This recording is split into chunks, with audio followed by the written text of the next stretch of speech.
السلام علیکم ورحمۃ اللہ وبرکاتہ۔ الحمد للہ رب العالمین والصلاة والسلام علی رسولہ الکریم، اما بعد، اعوذ باللہ من الشیطان الرجیم، بسم اللہ الرحمن الرحیم۔ ان عدۃ الشہور عند اللہ 12 شہرا فی کتاب اللہ یوم خلق السماوات والارض منها 4 حرم ذالک الدین القیم۔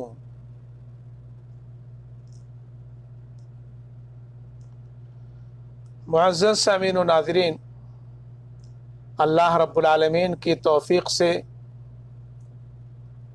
آج میں جس موضوع پر گفتگو کرنا چاہتا ہوں وہ ہے ماہ محرم کی فضیلت اور مسنون اعمال۔ معزز سامعین و ناظرین، اللہ تبارک و تعالی نے اپنی حکمت و عدل سے بعض ایام کو بعض پر اور بعض مہینوں کو بعض مہینوں اور بعض اوقات کو بعض اوقات پر فضیلت بخشی ہے، اور تقریباً ہر فضیلت والے مہینے، وقت اور دن میں کچھ نیک کام مشروع قرار دیے ہیں۔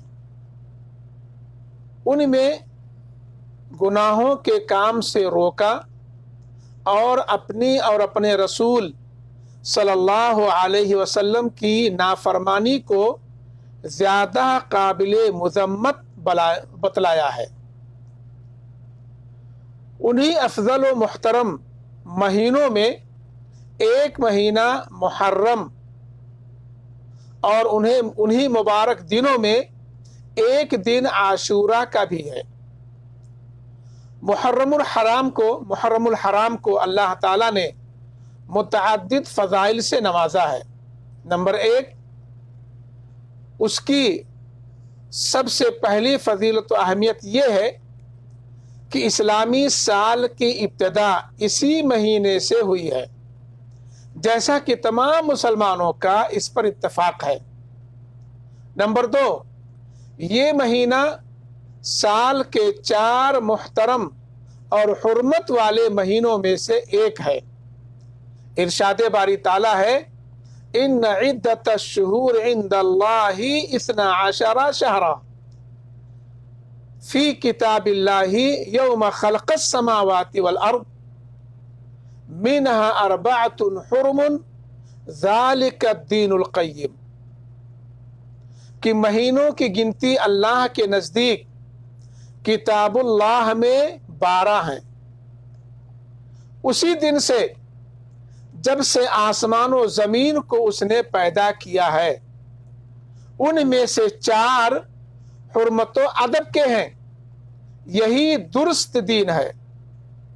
حجۃ الوداع کے موقع پر اللہ کے رسول صلی اللہ علیہ وسلم نے اعلان فرمایا تھا کہ اب زمانہ گھوم گھما کر پھر اسی حالت پر آ گیا ہے جس حالت پر اس وقت تھا جب اللہ تعالیٰ نے آسمان اور زمین کی تخلیق فرمائی۔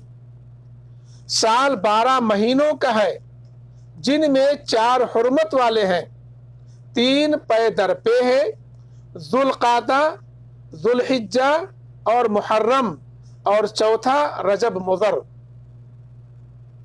جو جمادی الاولیٰ اور شعبان کے درمیان واقع ہے۔ صحیح بخاری حدیث نمبر 4662، صحیح مسلم حدیث نمبر 1679۔ حضرت عبداللہ بن عباس رضی اللہ تعالی عنہما کا ارشاد ہے کہ اللہ تعالی نے 4 مہینوں کو خاص کر لیا اور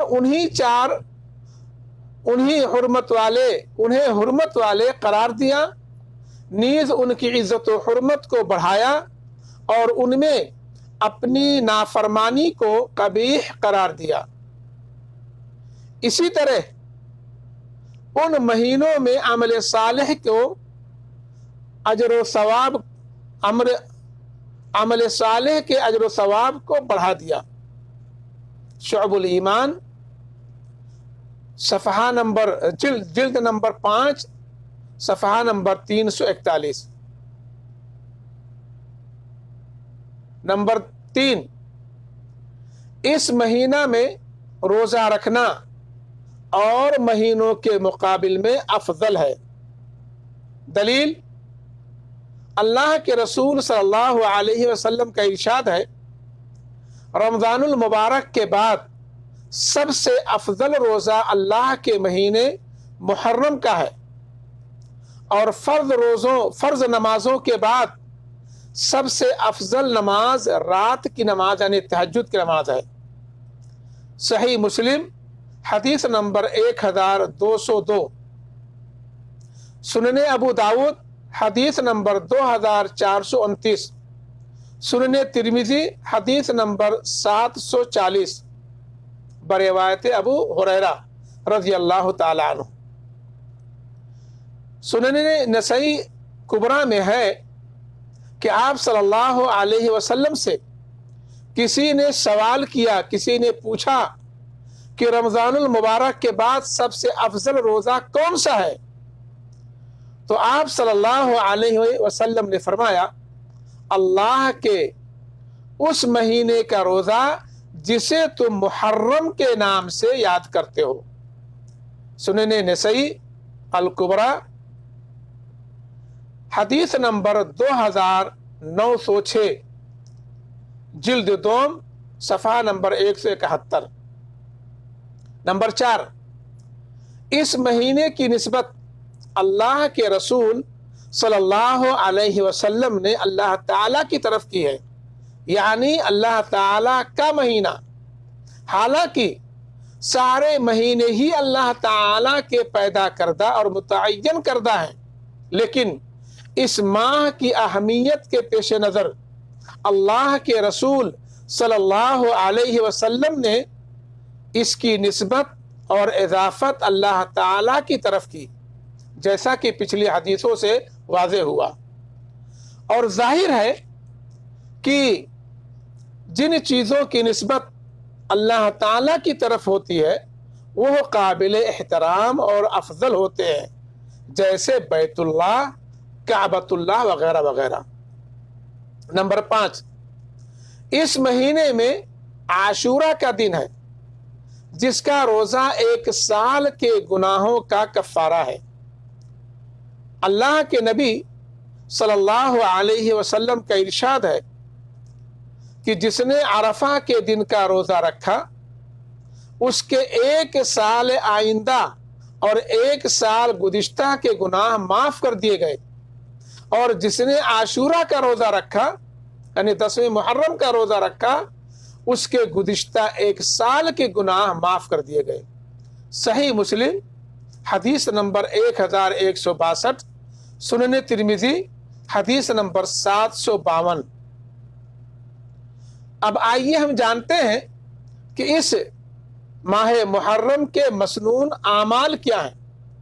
اس مہینے میں ہمیں کون کون سے کام کرنے مسنون ہیں، کار ثواب ہیں۔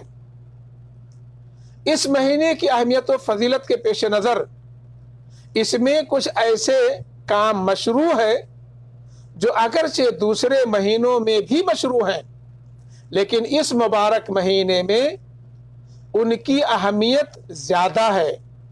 وہ کام یہ ہیں، نمبر 1، روزہ رکھنا۔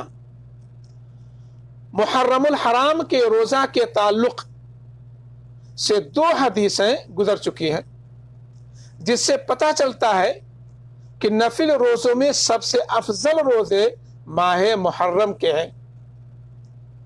اب سوال پیدا یہ ہوتا ہے کہ ماہ محرم میں روزہ رکھنے کی فضیلت کی وجہ کیا ہے؟ علماء کرام لکھتے ہیں، کہتے ہیں کہ اس مہینے میں روزہ رکھنے کی فضیلت کی 2 وجوہات ہیں۔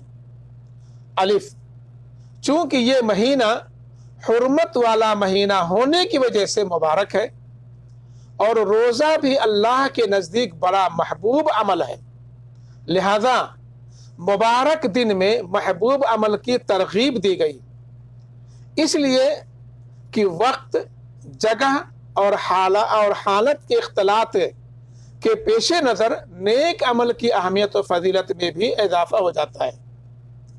بے، یہ سال کا پہلا مہینہ ہے اور شریعت نے کسی چیز کے ابتدا و انتہا میں نیک عمل کی ترغیب دی ہے، جیسے ارشاد باری تعالیٰ ہے وَأَقِمِ الصَّلَاةَ طَرَفَيِ النَّهَارِ وَزُلَفًا مِّنَ اللَّيْلِ إِنَّ الْحَسَنَاتِ يُذْهِبْنَ السَّيِّئَاتِ ذَلِكَ ذِكْرَى لِلذَّاكِرِينَ، اور دن کے دونوں سروں میں نماز قائم کرو، رات کی کئی ساعتوں میں بھی یقیناً نیکیاں برائیوں کو دور کر دیتی ہیں، یہ نصیحت ہے نصیحت پکڑنے والوں کے لیے۔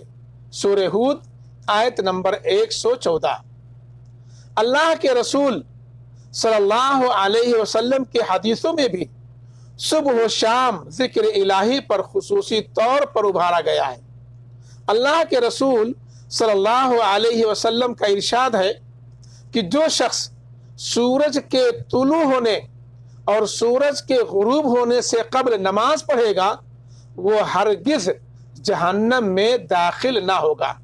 دیکھیے صحیح مسلم حدیث نمبر 634 کتاب المساجد، سنن ابو داود حدیث نمبر 427 کتاب الصلاح۔ ایک حدیث قدسی میں ہے کہ اللہ تعالیٰ فرماتا ہے اے ابن آدم، دن کے ابتدائی حصے میں میری رضا کے لیے 4 رکعت سے عاجز نہ رہا، جس کی وجہ آخری حصے تک میں تیرے لیے کافی رہوں گا، یعنی 4 رکعت نماز ضرور پڑھ لیا کر۔ سنن ابو داود حدیث نمبر 1289 کتاب الصلاح، مسند احمد جلد نمبر 5 صفحہ نمبر 286۔ معزز سامعین و ناظرین، یہی وجہ ہے آپ دیکھیں گے کہ اسلامی سال کا پہلا مہینہ اور آخری مہینہ دونوں حرمت والے ہیں، دونوں میں نیک اعمال کی خصوصی اہمیت حاصل ہے، واللہ اعلم بالصواب۔ نمبر 2، گناہوں سے پرہیز۔ اس مبارک مہینے کا دوسرا خصوصی عمل جو ہے وہ یہ ہے کہ بندے کو چاہیے کہ عبادت کے کاموں میں اور دیگر نیک کاموں میں دلچسپی لے اور گناہ کے کام سے خصوصی طور پر پرہیز کرے، جیسا کہ ارشاد باری تعالیٰ ہے فَلَا تَظْلِمُوا فِيهِنَّ أَنفُسَكُمْ، ان مہینوں میں یعنی حرمت والے مہینوں میں تم لوگ اپنے اوپر ظلم نہ کرو۔ سورہ توبہ آیت نمبر 36۔ اس جملے کی تفسیر کرتے ہوئے امام ابن کثیر رحمہ اللہ لکھتے ہیں کہ یعنی قتال کر کے یا گناہ کا کام کر کے اپنے اوپر ظلم نہ کرو، کیونکہ ان مہینوں میں گناہ کرنا اور مہینوں کے مقابلے میں زیادہ برا ہے، جس طرح کہ حرم میں گناہ دوسری جگہوں کے مقابلے میں زیادہ برا ہے۔ تفسیر ابن کثیر۔ تیسرا مسنون کام کیا ہے جو ہمیں اس مبارک مہینے میں کرنا چاہیے، وہ ہے توبہ و استغفار۔ چونکہ اس ماہ میں کثرت سے روزہ رکھنا مشروع ہے، نیز اپنے خالق و مربی کی نافرمانی سے پرہیز بڑی اہم نیکی ہے، لہذا اگر کوئی بندے مومن ان دونوں کاموں کے ساتھ ساتھ اپنے رب کے حضور سچی توبہ کرتا ہے تو قوی امید ہے کہ اللہ تعالیٰ اس کی توبہ قبول فرمائے گا۔ اس سلسلے میں مسند احمد وغیرہ میں ایک حدیث مروی ہے جسے امام ترمذی اور امام منذری رحمہ وغیرہ نے حسن قرار دیا ہے۔ چنانچہ حضرت علی بن ابی طالب رضی اللہ تعالی عنہ سے کسی شخص نے سوال کیا کہ رمضان المبارک کے بعد وہ کون سا مہینہ ہے جس میں روزہ رکھنے کا ہمیں آپ مشورہ دیتے ہیں؟ تو حضرت علی رضی اللہ تعالی عنہ نے اس سے فرمایا، ایک دن میں اللہ کے رسول صلی اللہ علیہ وسلم کے پاس ایک دن میں اللہ کے رسول صلی اللہ علیہ وسلم کے پاس بیٹھا ہوا تھا کہ ایک شخص آیا، ایک شخص نے آپ صلی اللہ علیہ وسلم سے یہی سوال کیا۔ آپ صلی اللہ علیہ وسلم نے جواب میں ارشاد فرمایا، اگر تم رمضان المبارک کے بعد کسی مہینے کا روزہ رکھنا چاہتے ہو تو ماہ محرم کا روزہ رکھو، کیونکہ وہ اللہ تعالیٰ کا مہینہ ہے، اور اس مہینے میں اللہ تعالیٰ نے ایک قوم کی توبہ قبول کی ہے اور دوسری قوموں کی توبہ بھی قبول فرمائے گا۔ مسند احمد جلد نمبر 1 صفحہ نمبر 154، سنن ترمذی کتاب الصوم حدیث نمبر 741۔ معزز سامعین و ناظرین، اس مبارک مہینے میں یعنی ماہ محرم میں ہمیں جو چوتھا کام کرنا چاہیے وہ ہے اتحاد و اتفاق۔ اشہر حرم کے ضمن میں اللہ تعالیٰ ارشاد فرماتا ہے، وَقَاتِلُوا الْمُشْرِكِينَ كَافَّةً كَمَا يُقَاتِلُونَكُمْ كَافَّةً وَاعْلَمُوا أَنَّ اللَّهَ مَعَ الْمُتَّقِينَ، اور مشرکوں سے سب مل کر لڑو جس طرح کہ وہ تم سے مل کر لڑتے ہیں، اور یاد رکھو کہ اللہ تعالیٰ متقیوں کے ساتھ ہے۔ یعنی جس طرح کہ وہ متفق و متحد ہو کر تم سے لڑتے ہیں، اس طرح تمہیں بھی چاہیے کہ تم ان سے متفق و متحد ہو کر لڑو، کیونکہ اللہ تعالیٰ کی مدد آپس میں نا اتفاقی، ایک دوسرے کی دشمنی اور ایک دوسرے سے بغض و نفرت سے نہیں، بلکہ آپس میں اتفاق و اتحاد اور آپسی محبت و مودت سے حاصل ہو سکتی ہے۔ پانچواں مسنون عمل جو اس مبارک مہینے میں ہمارا ہونا چاہیے وہ ہے توکل علی اللہ۔ محرم کا مہینہ آتے ہیں حضرت موسیٰ علیہ السلام اور ان کی قوم کا ذکر چھڑ جاتا ہے کہ کس طرح اللہ تعالیٰ نے حضرت موسیٰ علیہ السلام اور ان کی قوم کو ظالموں کے چنگل سے نجات دی، اور جب ایک شخص موسیٰ علیہ السلام کے اس موقع پر ایک نظر ڈالتا ہے کہ وہ اپنی قوم کو لے کر راتوں رات فرعون کی پکڑ سے بچنے کے لیے سرزمین مصر سے کہیں دور نکل جانا چاہتے ہیں، لیکن ابھی فرعون کی حکومت کے حدود ہی میں ہے کہ وہ اپنے پورے لشکر کے ساتھ سمندر کے کنارے انہیں پا لیتا ہے۔ بنو اسرائیل چیخ پڑتے ہیں کہ اب تو ہم مارے گئے، سامنے سمندر ہے اور پیچھے فرعون اور اس کا لشکر بالکل قریب پہنچ چکے ہیں۔ لیکن ایسے مشکل وقت میں بھی حضرت موسیٰ علیہ السلام نے اللہ تعالیٰ پر توکل و اعتماد کا دامن نہیں چھوڑا، اور اپنی قوم کو تسلی دیتے ہوئے ایک ایمان بھرا جواب دیا کہ کلا ان معی ربی سیہدین، ہرگز نہیں، یقین مانو میرا رب میرے ساتھ ہے جو ضرور مجھے راہ دکھائے گا۔ سورہ شورى آیت نمبر 62۔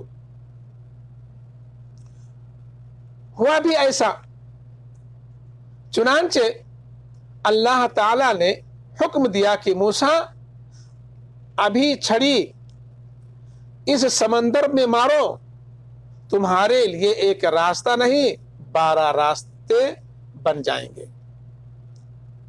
معزز سامعین و ناظرین، یہ ہے اس مبارک مہینے کی شرعی حیثیت جسے بالائے طاق رکھ کر عام مسلمانوں نے اسے شرک و بدعات کا مہینہ ٹھہرا لیا ہے، اور بہت سے سادہ مسلمان یہ سمجھتے ہیں کہ ماہ محرم منحوس ہے، جس میں شادی و بیاہ اور کوئی کاروبار شروع نہیں کرنا چاہیے۔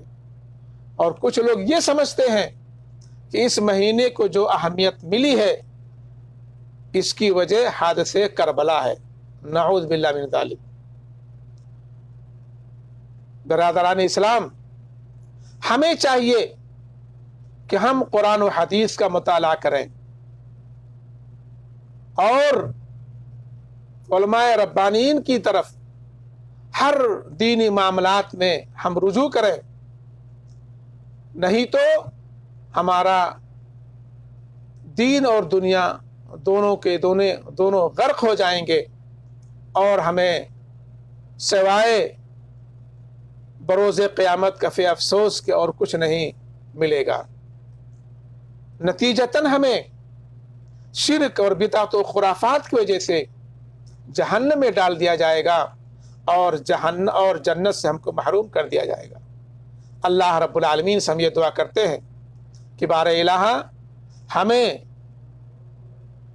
دینی علوم حاصل کرنے کی توفیق عطا فرمائے۔ اللہ رب العالمین ہمیں اس مبارک مہینے کی قدر و منزلت کو پہچاننے کی توفیق عطا فرمائے، اور اللہ تعالیٰ اس مبارک مہینے میں ہمیں توفیق بخشے کہ ہم وہی سارے کام کریں جو مشروع اور مسنون ہیں، ہر طرح کی بدعت و خرافات سے ہم محفوظ رہیں۔ ربنا آتنا فی الدنیا حسنہ وفی الآخرۃ حسنہ وقنا عذاب النار۔ صلی اللہ علی خیر خلقہ وآلہ وصحبہ اجمعین برحمتک یا ارحم الراحمین۔ والسلام علیکم ورحمۃ اللہ وبرکاتہ۔